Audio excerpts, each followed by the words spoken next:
Yes, magandang umaga muli sa ating lahat. Narito tayo'y meron akong ilang impormasyon na gusto kong ibigay sa inyo sa mga may sound system o sa mga pangsarili lang, mga component sa bahay. Kapag ang speaker ninyo ay hindi na tumutunog, meron tayong titingnan at possible ay dito sa kanyang pinakang coil sa loob o yung voice coil niya. So titingnan natin kung meron siyang continuity at kapag ito ay mayroong sound, ibig sabihin kapag tinester natin yan dapat pumalo yung ating tester at meron siyang mapapakinggang pinakang tunog nito na kaunti lang, no? So makikita natin yun. Subukan natin.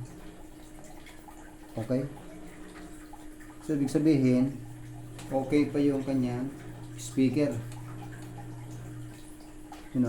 kahit baliktaran yan, ibig sabihin yung kanyang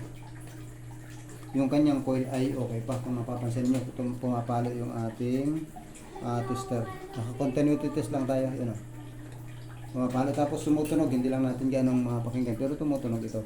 Ngayon, ang isang problema dito kuminsan ay titingnan natin yung ating wire mula dito sa ating wire na ito. Yan, ito. Mula dito, titingnan natin kung siya ay mayroong continuity dahil nag-aayos ako ng aking amplifier, ng aking sound system ay walang tunog ito. Kaya titest natin kung paano. Ito yung simpleng paraan para matest muna natin kung okay ba yung ating speaker na gagamitin. Okay? So, tingnan natin. Ilagay natin yung ang tamang pagtitest ay hindi mo hahawakan yung wire. Hindi mo hahawakan. Kailangan yung test probe lang hawakan mo at walang kontak yung kamay mismo dun, directly dun sa wire na yung susukatin. Okay, tingnan natin muna. Itong pula, titingnan ko kung magkadugtong. Ito to. Titesterin ko yan kung may dugtong, kung mayroong continuity dito. No?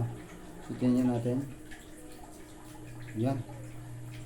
Ibig sabihin, walang continuity. Putol yung wire na. Ibig sabihin, itong pula na ito ay mayroong putol, pero wala kang mapalatandaan na makikita na mayroong putol. So, tingnan natin sa kabila.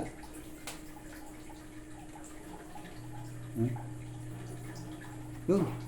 Sabihin, pumalo yung kabilang terminal. Kahit baliktarin ko ito, wala naman polarity yan dahil continuity test lang yung ating ginagawa. Ang gusto ko lang makita dito kung buo ba yung wire. Katulad yan. Yan, pumapala ang tester. Mapapansin natin. Pero dito sa kabila, hindi siya pumapalo.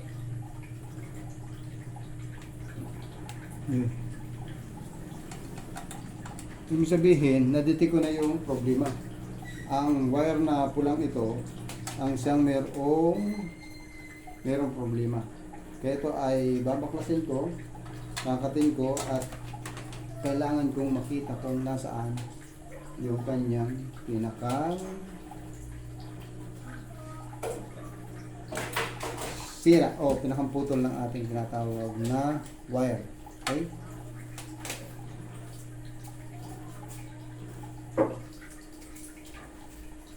Yan. Kailangan ko munang putulin ito para ma-check ko kung saan mismo may putol yung ating wire. Mabuhol ito mabuhol. So may possible na magpuputol ako dito. Tingnan ko pa rin, baka doon lang sa may unahan na yung putol. Kailang konti-konti. Tingnan ulit natin. Ilagay natin ulit yung ating wire sa kabila. And then, dito sa kabilang dulo nito. Yan. Ito lang. Ibig sabihin, wala pa rin. Susunin natin itong wire nito kung saan ay mismong putol at yun ang ating ibabalik. So tingnan natin, wala namang palatandaan dito na mayroong putol. Wala.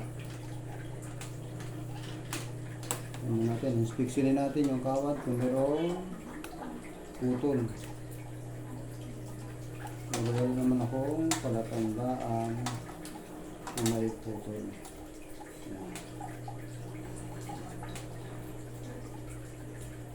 Ibig sabihin, okay naman yung wire niya, walang palatandaan na may putol. Kaya magbabawas na tayo ng medyo mahaba-habang wire. Yan natin. Yan natin mga. So pag pinutulan natin yan dyan, mayroong mga possible na pag hinatak natin ito, mayroon talagang putol. Pero wala dito. Possible dito sa may buhulan na ito. So, ang gagawin natin, yung sa may buhol na yon, tatanggalin ko na yon. Dadagdag na lang ako ng wire. Yan, tanggal natin yung wire. Tanggal na. Ibig sabihin, tatalupan natin ng panandalian lang ito para makita natin kung may pitik na siya. Put natin ulit. Then, kunin natin yung dulo, yung kadugtong nitong pula. Diba ito siya. Syringe na natin ulit. Kukunin natin isang scrub kung meron siya. Wala pa rin. Ibig sabihin, putol talaga ring pula na rin. So, titingnan natin kung nasaan yung putol niya. Mahirap mag-detect dahil wala tayong pang-detect mismo ng live. Yan siya, merong reject. So, madalit sabi na reject yung ating wire.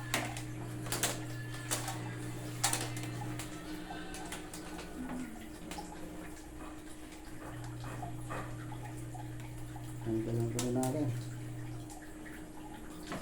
Paray.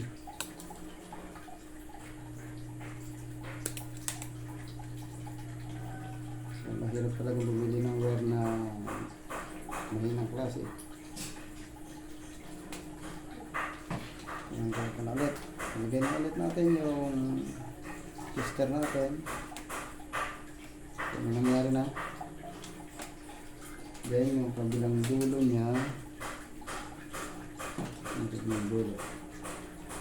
Yun na, sa tester. Wala pa rin. Mauubos yata itong wire na ito. Hindi ko mabuti kung nasaan yung dulo.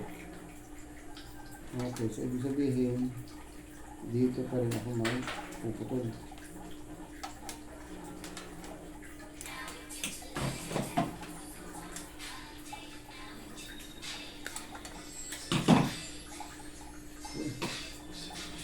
Salutan ulit natin.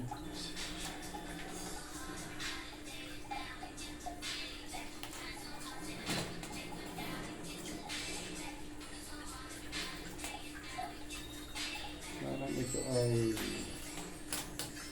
factory defect na. Okay, isang linya. Wala pa rin. Wala, talagang putol itong isang linya ito. Ibig sabihin ay tatanggalin na natin yung wire. Marigit yung kabilang wire. Yung dulo, ito ay siguro ito ay factory defect. Wala naman pala tandaan. Walang pala tandaan na siya ay mayroong putol dahil buong buo naman yung insulation niya. Ayan. Stara natin ulit.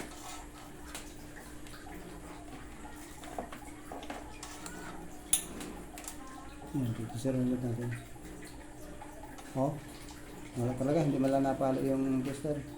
Ibig sabihin na may problema ay itong linya ito. So, pag ganon, ay huwag na natin pag-ariin. Dahil kakapos na ito, puputulin natin at maglalagay tayo ng panibagong wire. Meron talagang problema yung wire na ito. Yun. Hindi nyo pala tandaan na may putol.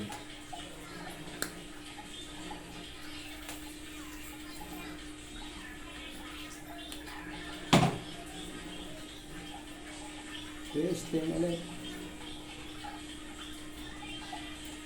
Then, yung pulangaw. Ay, talagang sarap.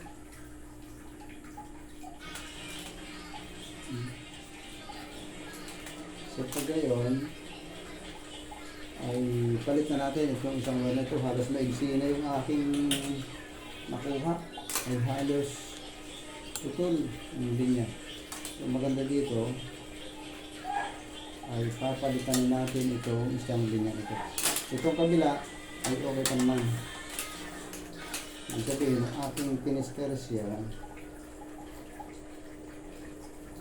Tulad niya. Meron siyang kontak. Yan o. Pala yung tester. Ibig sabihin, buo itong kabila na ito. Ngayon, natitik na natin. Ang gagawin natin dyan, papalitan na natin itong kabilang wire na ito. Ito, papalitan na natin ito. Yan lang muna at mamaya ay papakita ko sa inyo kung paano yung magiging susunod na video. Maraming salamat!